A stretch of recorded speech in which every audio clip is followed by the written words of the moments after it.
During an event commemorating Jewish refugees from North Africa and the Middle East on Wednesday in New York, Israel's ambassador to the United Nations Danny Danon said the UN often fights for Palestinian refugees, but forgets about Israeli refugees.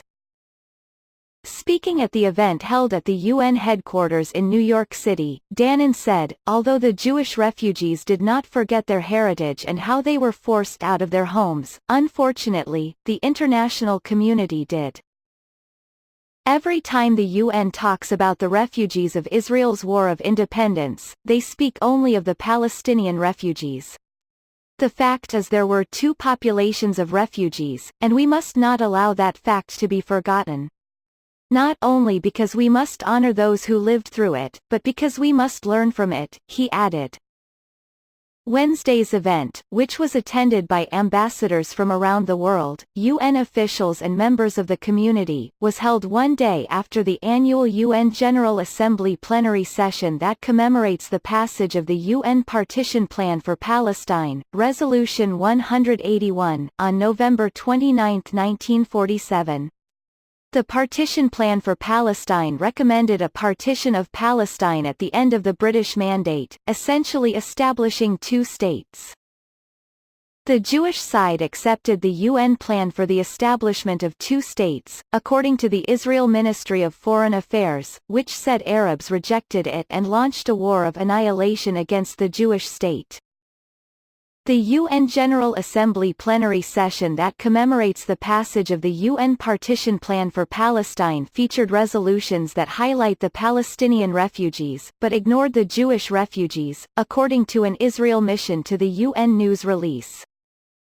In Wednesday's remarks, Danon said that this custom of denying the rights of Jewish refugees is an attempt to erase them from the narrative and an anti-Semitic historic injustice.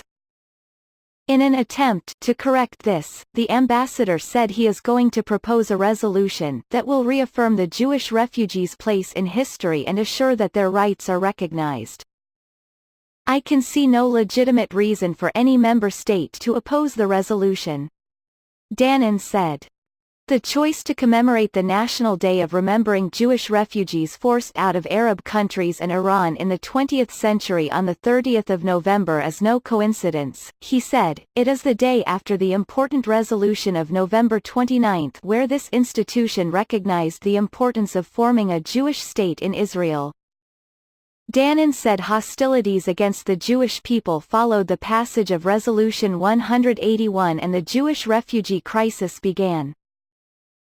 It was right after this announcement that pogroms and violence forced people to flee their homes, Danon said.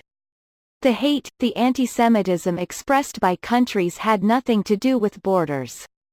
The idea of a Jewish state in Israel was enough to reignite the simmering flame of anti-Semitism and have countries turn on their own citizens.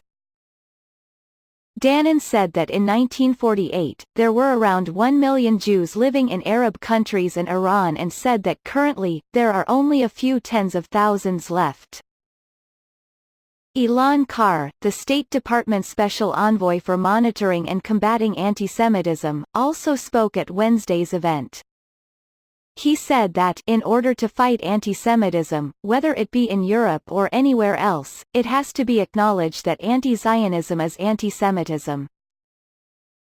Carr added, Jew hatred is Jew hatred, whether it is focused on the Jew down the street or the Jew in the diaspora or the Jewish state. Sarah Iden, a former Miss Iraq whose citizenship was revoked after she posted a photo with Miss Israel, spoke at Wednesday's event, as well. Sadly, a 3,000-year chapter of Jewish life in Iraq, along with the larger Middle East and North Africa, came to an abrupt and traumatic end, and much of this is the result of anti-Semitism, she said. The Permanent Observer Mission of the State of Palestine to the United Nations in New York did not immediately respond to Fox News' request for comment.